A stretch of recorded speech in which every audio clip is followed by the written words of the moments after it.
चलो, types of education इसलिए पढ़ा रही हूँ क्योंकि पहला जो क्वेश्चन पढ़ाया था इंक्लूसिव एजुकेशन का, वहाँ पे एक पार्ट में मैंने ऑलरेडी टाइप्स ऑफ एजुकेशन दिया और it is a short question also.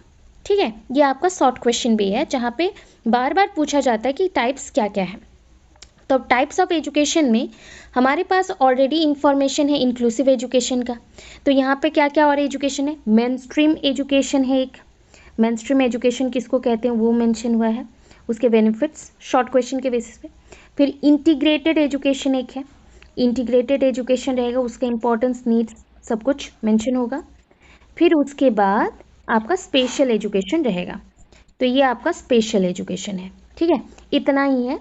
और एक आता है inclusive education. There are 4 types of education and on the basis of children and उनके एक्टिविटीज़ और उनके वोकेशनल, उनके एकेडमिक एंड नॉन एकेडमिक के बेसिस पे किया गया है।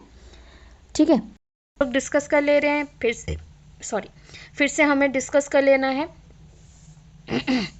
मेन स्ट्रीमिंग का मतलब है बच्चों के नीड के हिसाब से कोई भी स्कूल में रेगुलर टीचर के थ्रू पढ़ाना, और अगर नीड होता है तो स्पेशल टीचर्स देना। सुनो, स्पेशल टीचर्स बनने के लिए स्पेशल बीएड करना पड़ता है, स्पेशल टीचर्स बनने के लिए स्पेशल बीएड भी करना पड़ता है।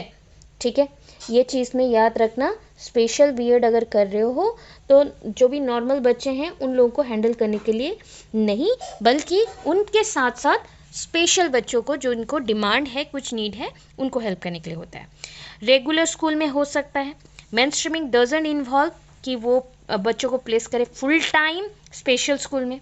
जैसे राउरकेला में ना एक स्पेशल स्कूल है, बहुत जगह पे ऐसे स्पेशल स्कूल्स होते हैं, आश्रम्स होते हैं, तो वहाँ पे हमेशा नहीं है कि इनको स्पेशल स्कूल ही भेज दो, या मेन स्ट्रीमिंग का मतलब नहीं है कि इन बच्चों को फुल टाइम रेगुलर स्कूल में भेज दो। Main streaming is the practice of educating students with special needs. Main streaming एक टाइप का प्रैक्टिस है जिसके थ्रू हम बच्चों को एजुकेट कर सकते हैं उनके ज़रूरत के हिसाब से उनके रेगुलर क्लासरूम में, ड्यूरिंग स्पेसिफिक टाइम पीरियड, उनके स्पेसिफिक टाइम पीरियड के साथ, इंडिविजुअल स्किल्स के साथ। The mainstreaming model began to be used as a result of requirement. Mainstreaming जो भी मॉडल है तो वो यूज़ में आ रहा है, रिक्वायरमेंट में आ रहा है, जहाँ पे लिस्ट रेस्ट्रिक्टिव एनवायरमेंट में उनको पढ़ाना है। Main streaming doesn't involve teaching the child outside of the school, school के बाहर पढ़ाना नहीं। बेनिफिट क्या है, हायर एकेडमिक अचीवमेंट, बच्चों का अचीवमेंट बढ़ते जाता है। Mainstreaming has shown to be more academically effective than the inclusive practices. Inclusive से ज़्यादा मेन स्ट्रीमिंग अच्छा काम करा अभी के टाइम पे एकेडमिकली। ठीक है, बोला गया है national centre for learning disabilities, जो एक नेशनल सेंटर्स हैं लर्निंग डिसेबिलिटीज़ के लिए, found that graduation rate for student with learning disability was 70.8%। ठीक है, जिनको लर्निंग डिसेबिलिटी है वो ग्रेजुएटेड हो रहे 2024 से 25 में 70.8%। ठीक है, सोचो इन लोगों को अगर गाइड अच्छे से एक एक करके किया जाए तो ये कितने एजुकेटेड हो सकते हैं, है ना। Any kind of inclusion practice, जितने भी टाइप के इंक्लूजन प्रैक्टिसेस हैं including main streaming, allow students and children, जितने भी बच्चे हैं उनको अलाउ करता है, चिल्ड्रन को अलाउ करता है to learn social skill through observation. वो सोशल स्किल को लर्न करेगा दूसरे बच्चों को ऑब्जर्व करके and become a part of regular community. तो सोचो मेन स्ट्रीमिंग जो बच्चे होते हैं, मतलब वहाँ पे जो भी बच्चे होते हैं तो मिलजुल के पढ़ते हैं। अब क्या मिला ना, जो चाइल्ड डिसेबल्ड था उनका कोई दोस्त नहीं था, अब उनको दोस्त मिलेगा, वो भी खुद को नॉर्मल सोचेगा, नॉर्मल इमोशंस फीलिंग्स के साथ बड़ा होगा, रेस्ट्रिक्शन कुछ नहीं रहेगा, रेगुलर कम्युनिटी का पार्ट सोचेगा।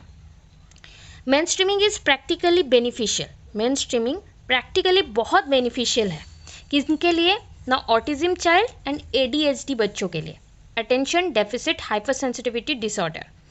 एज पर ऑब्जर्वेशन के हिसाब से देखने को मिला है, this type of children through this mainstreaming interact with social relationship 6 times more in nowadays। तो आज के टाइम पे बोला गया है कि एज पर ऑब्जर्वेशन, आप लोगों को देख के जैसे हम रिपोर्ट सबमिट करते हैं तो इन बच्चों को हमने दिस टाइप ऑफ चिल्ड्रन को जैसे ऑब्जर्व किया, वहाँ से पता चला कि मेन स्ट्रीमिंग इंटरेक्ट करता है सोशल रिलेशनशिप, मतलब अच्छे से सोसाइटी में एडजस्ट कर लेता है 6 times मोर। हमारे नॉर्मल बच्चों से ज़्यादा अभी आजकल ये एडजस्ट कर पाते हैं सोसाइटी में। क्योंकि वो चाहते हैं एडजस्ट करना, बट नॉर्मल बच्चों को जो नॉर्मली मिल जाता है ना, रेगुलरली मिल जाता है, उसमें वो बोर हो जाता है। इसलिए ये थोड़ा चाहते हैं कि एडजस्ट करना, तो वो ज़्यादा सोसाइटी में एडजस्ट कर पा रहे हैं। This is the point. ठीक है, अब देखो नेक्स्ट क्लास में मैं integrated education brings children and staff together to compete in judgmental society. अब क्या होता है कि इंटीग्रेटेड का मतलब नहीं है कि सब्जेक्ट कोर्सेज इंटीग्रेशन सिर्फ होगा। यहाँ पे सब्जेक्ट कोर्सेज इंटीग्रेशन जैसे BSc BEd, BA BEd, BA MEd, BEd MEd भी होता है, तो दो कोर्सेज जब एक साथ मिलके काम कर सकते हैं, वैसे ही डिफरेंट लोग एक साथ मिलके काम अगर करें तो उसको भी इंटीग्रेटेड टाइप ऑफ एजुकेशन कहा जाता है। ठीक है, अब इंटीग्रेटेड एजुकेशन में हम लोग क्या बोलते हैं ना, इंटीग्रेटेड एजुकेशन में हम ट्राई करते हैं जैसे कि लोग कहाँ पे चल रहे हैं, कैसे चल रहे हैं, तो ठीक है, और किस बेसिस पे चल रहे हैं, तो उसको हम इंटीग्रेटेड मेंशन करेंगे। और इंटीग्रेटेड में हमारा क्या रहता है, जैसे हम लोग बोलेंगे कि यहाँ पे दो काइंड के लोग होंगे, तो कौन से दो काइंड के लोग होंगे, नहीं एक तो बच्चों को लेना है, दूसरा होता है स्टाफ। अब बोलोगे मैम कौन सा स्टाफ, यहाँ पे हो सकता है दो टाइप के टीचर्स, एक होता है रिसोर्स टीचर्स, एक होता है आपका नॉर्मल जो टीचर्स हैं, वो सब भी यहाँ पे ज्वाइन कर सकते हैं। ठीक है, तो रिसोर्स टीचर्स हम लोग क्या बोलेंगे, किसको बोलेंगे, तो रिसोर्स टीचर्स में जैसे हम लोग काम करते हैं, रिसोर्स टीचर्स मतलब स्पेशल बीएड जिन लोग करे हुए हैं। अब स्पेशल बीएड हैं और जो लोग हैं नॉर्मल, हम लोग जैसे नॉर्मल बीएड किए हुए, तो we are the normal teachers. जब ये दोनों मिलके काम करते हैं बच्चों के लिए कि बच्चों को पढ़ाना है, जैसे भी हर एक बच्चे तक एजुकेशन पहुंचाना है इन जजमेंटल सोसाइटी, क्योंकि ये जो सोसाइटी है बहुत ही ख़राब है, तो उस पॉइंट से ये हमारा रहेगा कि जजमेंटल सोसाइटी में कैसे काम करें। ठीक है, जजमेंटल सोसाइटी में कैसे हम काम करें, कैसे हम प्रोग्रेस करें। तो अगर मैं प्रोग्रेस करना चाहूँ तो फोकस हमें करना पड़ेगा कहाँ पे ना, प्रोग्रेस अगर हो रहा है तो प्रोग्रेस में हमें हर टाइप के बच्चों को एक साथ लेके चलना है। Integrated education is the educational program in which exceptional children attend classes with normal children। अभी बोला था, जहाँ पे नॉर्मल बच्चों के साथ ये बच्चे पढ़ सके, चिल्ड्रन विद स्पेशल नीड और डिजेबल्ड बच्चे और थोड़ा सा उनको एक्स्ट्रा केयर नीड होता है, वो बच्चे पढ़ सके, एक्सेप्शनल बच्चे भी पढ़ सके, तो उस प्रोग्राम में हम लोग एक साथ रखेंगे। ठीक है, एक साथ रखेंगे। तो integrated education the educational programme in which the exceptional children attend classes with normal children for full time और पार्ट टाइम बेसिस। बच्चे यहाँ पे फुल टाइम और पार्ट टाइम पढ़ सकते हैं, फुल टाइम और पार्ट टाइम पढ़ सकते हैं। अब देखो, it is placement of the disabled children, disabled मतलब SEN और स्टूडेंट विथ स्पेशल नीड्स बोल सकते हो, in the ordinary school with some specialised educational help. इन बच्चों को थोड़ा सा एक्स्ट्रा केयर नीड होता है, एक्स्ट्रा हेल्प नीड होता है, तो उस बेसिस पे इनको हेल्प मिल जाएगा। एक्स्ट्रा थोड़ा सा नीड होता है, जैसे एक्स्ट्रा हमें क्या नीड है, तो एक्स्ट्रा सपोर्ट नीड है, एक्स्ट्रा सपोर्ट नीड है, एक्स्ट्रा थोड़ा TLM का नीड है और एक्स्ट्रा उनके बेसिस पे हेल्प का नीड है। तो वहाँ पे हम बोल सकते हैं कि हाँ, यहाँ पे हमें कुछ एक्स्ट्रा चीज़ चाहिए। ठीक है, एक्स्ट्रा चीज़ चाहिए, उस बेसिस पे हम करेंगे। ठीक है, तो वहाँ पे हमें हो गया कि स्पेशलाइज्ड एजुकेशनल हेल्प और सर्विसेज चाहिए। It doesn't necessarily integrate all the students who are away from the education for any reason like physically, mentally, socially deprived or because of any caste, creed, gender, race, ability, disability and lifestyle। इसका मतलब ये नहीं कि it doesn't necessarily integrate, ऐसा नहीं है कि ये किसको जोड़ेगा, नहीं ये जोड़ेगा सारे लोगों को। necessarily integrate सबको जोड़ लेगा, सबको पढ़ाएगा, नहीं, जो बच्चे थोड़े से दूर हैं किससे, एजुकेशन से, जिनका बहुत सारे इश्यूज़ हैं, जैसे मेंटली सोशली डिप्राइव्ड हैं, वो फिजिकली डिप्राइव्ड है, वंचित है हर एक चीज़ से, और because of any caste, creed, gender और रेस और एबिलिटी और डिजेबिलिटी की वजह से, लाइफस्टाइल की वजह से, तो उन लोगों का अगर इंटरेस्ट है और पढ़ना चाहते हैं नॉर्मल क्लासरूम में, तभी हम लोग इनको ज्वाइन करेंगे। The concept of integrated education arises as an outcome of NPE 1986। देखो, पहले तो कॉन्सेप्ट ऑफ इंटीग्रेटेड एजुकेशन उससे पहले था नहीं। 1986 में जब NPE आया, नेशनल पॉलिसी ऑन एजुकेशन, तो उसके रिजल्ट से ये आया है, इसका कॉन्सेप्ट आया है। Recommended to provide equal opportunity, जो कि क्या प्रोवाइड करेगा, इक्वल अपॉर्चुनिटी देगा टू ऑल, सबके लिए, not only for access but also for success. Only इसको पढ़ने के लिए नहीं, बाकी सक्सेस के लिए भी देगा। एजुकेशन अगर हम लोग प्रोवाइड करते हैं तो उसके लिए भी देगा। ठीक है, कैसे हमारा आगे जाना है, किस बेसिस पे आगे जाना है, क्या हमारा काम रहेगा, तो उस बेसिस पे ये प्रोवाइड करेगा। ठीक है, तो हम चलते हैं, जैसे कि आगे हमें प्रोग्रेस करना है, आगे हमें चलना है, उस बेसिस पे भी हमें चलना पड़ेगा। तो हम लोग क्या करेंगे, इंटीग्रेशन ऑल्सो मीन्स नॉर्मलाइजेशन इन मेन स्ट्रीमिंग। मेन स्ट्रीमिंग में जो चीज़ होता है यहाँ पे भी होगा, बट नॉर्मलाइजिंग के साथ, नॉर्मलाइजिंग के साथ। अभी देखो तो यहाँ पे नॉर्मलाइजिंग हम लोग कैसे करेंगे ना, नॉर्मलाइजिंग हम लोग कैसे करते हैं ना, प्रोग्रेस करके। ठीक है, प्रोग्रेस करके हम नॉर्मलाइजिंग करेंगे। अब नॉर्मलाइजिंग मतलब हर एक चीज़ में इक्वलनेस प्रोवाइड करना, मेन स्ट्रीमिंग में भी। इंपॉर्टेंस क्या है ना, इट इनकलकेट्स, इनकलकेट्स मतलब डालना, it inculcates affection, love, respect for both. सबके लिए अफेक्शन, रेस्पेक्ट रहेगा, सबके लिए अफेक्शन, रेस्पेक्ट रहेगा। ठीक है, तो ये जो हम लोग सक्सेस पाना चाहते हैं, रेस्पेक्ट देना चाहते हैं, लव, रेस्पेक्ट फॉर बोथ, तो इट इज़ लेस एक्सपेंसिव। ये जो आपका इंटीग्रेटेड एजुकेशन है ना, ये लेस एक्सपेंसिव होता है, इतना ज़्यादा एक्सपेंसिव तो है नहीं, और ज़्यादा भी हमारा क्या होता है, there is no need of special infrastructure इसमें, क्योंकि नॉर्मल क्लासरूम में भी हम लोग पढ़ सकते हैं। तो यहाँ पे अगर नॉर्मल क्लासरूम में हम लोग पढ़ना चाहते हैं और आगे लेके जाना चाहते हैं, तो उस बेसिस पे हम उनको सपोर्ट दे सकते हैं स्पेशल इंफ्रास्ट्रक्चर में। Special learning material and special teachers are not appointed. इसके लिए देखो, कहीं कहीं पे स्पेशल हम लोग दे सकते हैं, बट हमेशा स्पेशल नहीं चाहिए। ठीक है, हमेशा स्पेशल नहीं चाहिए।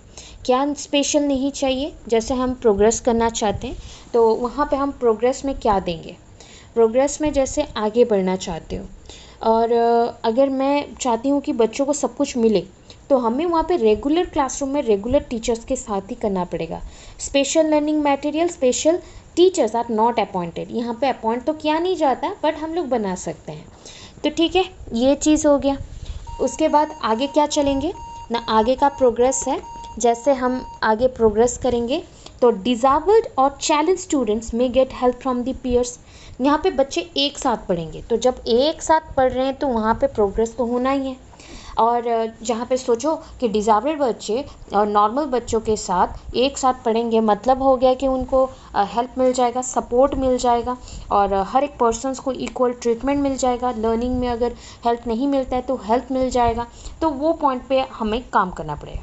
नीड्स क्या है, number 1 to fulfil needs of और एक्सेप्शनल चिल्ड्रन फॉर एजुकेशन। हम बच्चों का जो एक्सेप्शनल चिल्ड्रन है उनको सपोर्ट कर सकते हैं, उनका प्रोग्रेस कर सकते हैं। To help exceptional children for self sufficiency, हम सेल्फ सफिशिएंसी पॉइंट से बच्चों को हेल्प कर सकते हैं। और आगे चलेंगे, to help them for better life में वो जैसे बेटर परफॉर्मेंस करे उसके लिए हेल्प कर सकते हैं। To cater their daily needs, उनका जो डेली नीड्स होता है, डेली का ज़रूरतें होती है, उसको पूरा कर सकते हैं। They need to be educated in order to get acquainted with surrounding happening. देखो, हमारे सराउंडिंग में बहुत सारे पॉइंट्स चलते हैं, बहुत सारे इश्यूज़ हैं, बहुत सारे प्रॉब्लम्स को सॉल्व करना रहता है, तो उस बेसिस पे हमें क्या करना है ना, सपोर्ट प्रोवाइड करना है। हम उस बेसिस पे सपोर्ट प्रोवाइड करना चाहेंगे। तो वहाँ पे अगर सपोर्ट हम प्रोवाइड करना चाहते हैं तो वो क्या है, कौन सा सपोर्ट है, ठीक है, कौन सा सपोर्ट है। तो ये जो सपोर्ट रहेगा, हमें बच्चों का प्रोग्रेस के लिए काम करना पड़ेगा। ठीक है, तो प्रोग्रेस के लिए जो काम करना पड़ेगा, तो वो प्रोग्रेस कौन सा हो सकता है, जैसे they need to be educated in order to get acquainted with the surrounding, मतलब सराउंडिंग के साथ कोप अप करने के लिए, उसके लिए जो भी वोकेशनल नीड्स होगा, अर्निंग के लिए जो भी चाहिए वो हम करेंगे। इतना हो गया आपका इंटीग्रेटेड एजुकेशन। इसके बाद आता है स्पेशल एजुकेशन। स्पेशल एजुकेशन एक टाइप का प्रोग्राम है, is a modified programme which involve some unique tools. इसमें बहुत सारे यूनिक टूल्स होते हैं टेक्निक्स होते हैं, रिसर्च एफर्ट्स होता है कि यूनिक टूल्स हैं, यूनिक सपोर्ट हम लोग प्रोवाइड करें कि बच्चों को कैसा हम लोग देंगे, कैसे हम आगे बढ़ाएंगे, उस बेसिस पे हमें चलना पड़ेगा। ठीक है, उस पर सपोर्ट करना पड़ेगा। तो जैसे बच्चों को हम सपोर्ट करना चाहते हैं तो आगे कैसे लेके जाए, ठीक है, और उसके बेसिस पे हम कैसे प्रोग्रेस करें। ठीक है, तो वहाँ पे बच्चों को काम क्या मिलेगा, तो काम के साथ साथ बच्चे का प्रोग्रेस क्या होगा, और बच्चे को जैसे हेल्प मिले, जैसे सपोर्ट चाहिए बच्चों को, जैसे हेल्प चाहिए, उसी पॉइंट पे हमें देखना पड़ेगा कि बच्चों का आगे का रूल क्या है, नियम क्या है और कैसे वहाँ पे चलना है। ठीक है, इनके लिए गवर्नमेंट ना बहुत कुछ सेपरेट चीज़ें भी करते हैं। इनके लिए स्पेशल इंफ्रास्ट्रक्चर होता है, मटेरियल गेन करना और मटेरियल यूज़ करना सब कुछ होता है। तो उस हिसाब से ये इम्पॉर्टेंट हो गया। ठीक है, अब देखो जैसे special education is a modified programme, special education is a modified programme. ठीक है, ये एक मोडिफाइड प्रोग्राम है which involve some unique tools, इसमें कुछ कुछ यूनिक टूल्स होते हैं, unique tools, unique support tools, material, ये सब कुछ होता है। ये materials, unique tools, unique support और टेक्निक्स, रिसर्च एफर्ट सब मिलके इम्प्रूव करना चाहते हैं पहले इंफ्रास्ट्रक्चर को, क्योंकि अगर इंफ्रास्ट्रक्चर प्रॉपर नहीं होगा तो ये बच्चे वहाँ पे एंटर ही नहीं कर पाएंगे, वो स्कूल्स में वो जा नहीं पाएंगे, तो ये प्रॉब्लम्स हैं। अब देखो special education is a modified programme हो गया, तो रिसर्च एफर्ट के थ्रू हम स्पेशल एजुकेशनल नीड जो बच्चे हैं उनके लिए अरेंजमेंट कर सकते हैं, उनके लिए सपोर्ट कर सकते हैं कि किस प्रोग्रेस में काम करेंगे, क्या इनका बेनिफिट्स होना चाहिए। It is not a total different programme, ये ऐसा नहीं है कि पूरा ही डिफरेंट प्रोग्राम है, बाकी इसमें कुछ कुछ चीज़ें एक्स्ट्रा इन्वॉल्व है। ये टोटल एजुकेशनल प्रोग्राम्स नहीं है, इसमें कुछ कुछ इम्प्रूवमेंट किया जा सकता है। जैसे हम लोग बोले कि it is not a total different programme which is assigned for the normal children but for actually for the gifted children, physically और mentally handicapped and socially retarded. ये ऐसा नहीं है कि ये टोटली डिफरेंट प्रोग्राम है जो कि नॉर्मल बच्चों के लिए रहता है, बट ऐसा प्रोग्राम है कि जो दूसरे बच्चों के लिए, जैसे कि हैंडीकैप्ड बच्चे हैं, तो उनके लिए भी ये बहुत इम्पोर्टेंट रहेगा। ठीक है, इम्पॉर्टेंट रहेगा, उनके हिसाब से यहाँ पे चीज़ें रहेंगी, तो उस प्रोग्रेस में यहाँ पे हम लोग काम कर रहे हैं। अब देखो special education can be provided in general school with some special arrangement और in special school specially for blind, deaf and mentally retarded, for physically retarded. Mentally retarded और फिजिकली रिटार्डेड होगा, और होगा यहाँ पे, ठीक है, और होगा, तो इन बच्चों के लिए रहता है। ऑब्जेक्टिव्स क्या है, to develop motivational pattern in the handicap that will produce achievement in the school. अगर मैं मोटिवेशनल पैटर्न देती हूँ, ये अचीवमेंट क्रिएट करेगा बच्चों के लाइफ में, उनके प्रोग्रेस में ये इंपॉर्टेंट रोल प्ले करेगा, आगे कैसे डेवलप्ड होना है, किस बेसिस पे डेवलप्ड होना है, वो चलेगा। अब देखो जैसे प्रोग्रेस में और क्या आ सकता है ना, प्रोग्रेस में हम लोग बोल सकते हैं कि बच्चों को एक नॉर्मल लाइफ जीना है, तो हमारा मेन टारगेट होता है कि कैसे हम इन बच्चों को नॉर्मल लाइफ दे सके, उनके अचीवमेंट में हेल्प कर सके। तो to develop a realistic self concept in a handicap children, जैसे हैंडीकैप बच्चों में हम कुछ रियलिस्टिक वे से हेल्प करना चाहते हैं, रियलिस्टिक वे से जैसे नॉर्मल बच्चों के लिए रहता है, हैंडीकैप बच्चों के लिए रहेगा। To reach the maximum level of effectiveness in school subject, हर एक स्कूल सब्जेक्ट को मैक्सिमम लेवल तक इफेक्टिव बनाना और उसको यूज़ करना, बच्चों को समझाना, बच्चों को पढ़ाना, दैट इज़ द पॉइंट। अब देखो जैसे to consider the mental as well as physical hygiene, बच्चों को दोनों तरह से मतलब उनको प्योर करना है, प्योरिटी प्रोवाइड करना है कि हाइजीन मेंटेन करना चाहिए। अभी मेंटल हाइजीन भी चाहिए कि सोसाइटी आपको जो भी बोले आपको हैंडल करना है, और फिजिकल हाइजीन भी चाहिए कि फिजिकल पॉइंट ऑफ व्यू से आप कैसे काम करें, तो ये चीज़ हो गया। ठीक है, अब प्रोग्रेस में हम लोग ये सब रख लिए और आगे हम लोग देखेंगे कि कैसा होता है। तो अब जैसे देखो कि मैं बोल रही हूँ कि ये यूज़ करेंगे to provide produce in the handicapped, ये desire to participate in the activity of non handicapped person. तो हमें बच्चों के अंदर ये चीज़ करना है कि कैसे हम बच्चों का प्रोग्रेस दे दे कि ये बच्चे जाके दूसरे चीज़ों के साथ भी काम कर सके, दूसरे बच्चों के साथ जो नॉर्मल बच्चों हैं सोसाइटी के, उनके साथ काम कर सके, उनके साथ अपना प्रोग्रेस कर सके, उनके साथ अपना डेवलपमेंट कर सके, नॉर्मल एक्टिविटी कर सके और नॉर्मल लाइफ में जी सके। तो ये हो गया नॉन हैंडीकैप्ड पर्सन के साथ काम करना। अभी देखो नीड एंड इम्पॉर्टेंस क्या है, बच्चों के नीड एंड इम्पोर्टेंस अलग अलग है। अब नीड एंड इम्पोर्टेंस अलग है मतलब क्या होगा, the special education helps both the average children and the exceptional children, ये दोनों को हेल्प करता है, दोनों को हेल्प करता है कि एक एवरेज बच्चा भी पढ़ सके, नॉर्मल बच्चे भी पढ़ सके, और आपका जो बच्चे होते हैं ना हैंडीकेप बच्चे, वो लोग भी पढ़ सके। तो उस बेसिस में ये बहुत इंपॉर्टेंट एक पॉइंट चल रहा है, ठीक है। अब देखो जैसे आगे करते हैं, the gifted children are not satisfied in the normal classes. ये जो गिफ्टेड बच्चे होते हैं ना, इसका मैंने बोला पॉजिटिव नेगेटिव दोनों बात करेंगे। तो अब सोचो जिनका IQ थोड़ा ज़्यादा है, मतलब 140 प्लस है, उनको अगर नॉर्मल क्लासरूम में हम लोग डाल देते हैं, उनको अगर हम लोग एक नॉर्मल क्लासरूम में डाल देते हैं, जहाँ की नॉर्मल क्लासरूम एक जहाँ पे हैंडीकैप बच्चे हैं और नॉर्मल बच्चे हैं, तो वहाँ पे नॉर्मल क्लासरूम में एक गिफ्टेड बच्चा बोर हो जाएगा, वो उनके रिदम के साथ नहीं पढ़ पाएगा। So in the normal classroom they also feel the task very easy, उनको लगेगा ये टास्क बहुत ईजी है, कैसे काम हो जा रहा है, कैसा प्रोग्रेस हो जा रहा है, उस बेसिस पे बहुत ईजी लगेगा। और ईजी के साथ साथ ये भी इश्यूज़ हैं कि हम लोग कैसे हैंडल करें, ठीक है। कॉम्प्लीटेड वेरी सुन, वो जल्दी जल्दी काम खत्म कर लेंगे then the others, which creates behavioural problem, जैसे कि उसमें बिहेवियरल इशू स्टार्ट हो जाएगा। सो फिर क्या होगा ना, हम लोग क्या करेंगे ना, होमोजेनस ग्रुप्स क्रिएट करेंगे। होमोजेनस ग्रुप्स मतलब कौन होते हैं ना, जो लोग सेम है, जैसे होता है ना ग्रुपिंग करना, जिनका IQ एक जैसा है उनका एक ग्रुप बनाना, जो हैंडीकेप बच्चे उनका एक ग्रुप बनाना, ऐसा हम लोग ग्रुपिंग के साथ काम करेंगे, ग्रुपिंग के साथ हम लोग काम करेंगे एज पर दी उनके पोटेंशियलिटीज़। अब देखो समटाइम्स तो जो होते हैं हमारे कि इम्प्रूव करना है, और जो हियरिंग इम्पैर्ड बच्चे होते हैं जिनमें इम्प्रूवमेंट चाहिए, विजुअली इम्पैर्ड होते हैं, फिजिकली इम्पैर्ड होते हैं, मेंटली रिटार्डेड होते हैं, तो उन लोगों के लिए एक न्यू स्पेशल ट्रीटमेंट भी देना पड़ेगा। और स्पेशल ट्रीटमेंट मतलब स्पेशल एजुकेशन चाहिए, तो special education help them to keep pace, एक रिदम में पढ़ना, एक रिदम के साथ पढ़ना इंपॉर्टेंट होता है, एक रिदम में पढ़ना, कैसे हम लोग काम कर रहे हैं उस बेसिस पे चलना, और लेस अट्रैक्टिव पॉइंट से नहीं और लेस रेस्ट्रिक्टिव पॉइंट से नहीं, लीस्ट रेस्ट्रिक्टिव एनवायरनमेंट में पढ़ाना, मतलब वहाँ पे जो भी रेस्ट्रिक्शंस होगा, एनवायरनमेंट थोड़ा रेस्ट्रिक्ट नहीं करेगा ज़्यादा, अगर कम रेस्ट्रिक्ट करेगा तो बच्चे खुल के पढ़ सकेंगे, एक्सप्लोर कर सकेंगे, उनके एकेडमिक एक्टिविटीज़ उनके रिदम से पूरा कर सकेंगे।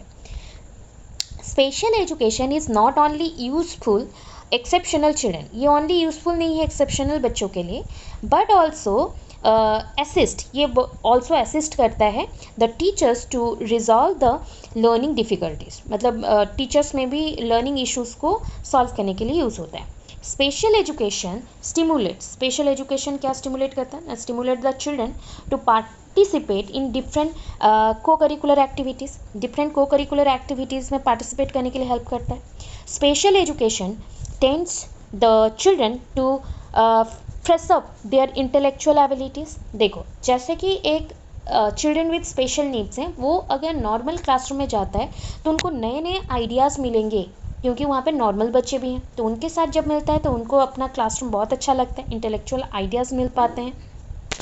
ड्यू टू फैसिलिटीज़ इंक्लूडिंग, जो भी फैसिलिटीज़ इंक्लूडिंग हैं, ठीक है, इंक्लूडिंग स्पेशल जैसे building feature like special equipment provide करना, स्पेशल लर्निंग मटेरियल देना, स्पेशल रेडीनेस तैयारी करना, मतलब बच्चों को तैयार करना कि वो लर्निंग कर सके, तो इसके लिए एज द डिफरेंट पर्सनल्स, जैसे कि देखो हमारा एजुकेशन सिस्टम में बहुत सारे लोग जुड़े हुए हैं, teachers, educators, consultants, physiotherapist, speech therapist, and ये सारे जो इन्वॉल्व हैं in special education programme, different kind of special education programme में, to swipe out emotional problem of the children. ये बच्चे इमोशनली बहुत ही प्रॉब्लम फेस करते हैं, तो इमोशनल इशूज से इनको रिजॉल्व करना बहुत इंपॉर्टेंट है, क्योंकि सोसाइटी इनको बहुत ही नेगेटिविटीज़ के साथ देखता है, इनके नेगेटिविटीज़ पॉइंट को हमें हैंडल करना है, इनके इश्यूज़ को हमें हैंडल करना है, तो वो मेन चीज़ है। अब देखो आगे जैसे क्या है यहाँ पे, और 2 point, special education helps teacher to implement, जैसे क्या इम्प्लीमेंट करेंगे ना, different kind of method, new methods, procedure, tools and techniques in educational situation. Special education removes inferiority complex among the children. इन बच्चों को ये फील नहीं होना चाहिए कि दे आर इन्फेरियर, बहुत ही कमज़ोर हैं, उनसे कुछ नहीं होगा, ये सब इश्यूज़ उनको नहीं होना चाहिए। तो ये इश्यूज़ को रिजॉल्व करने के लिए ये आपका पॉइंट ऑफ व्यू रहा। ठीक है, ये टाइप्स ऑफ एजुकेशन और इंक्लूसिव एजुकेशन तो पहले पढ़ चुके हैं आप लोग। तो Thanks for watching my videos. Guys, please subscribe my channel and share with your friends and family.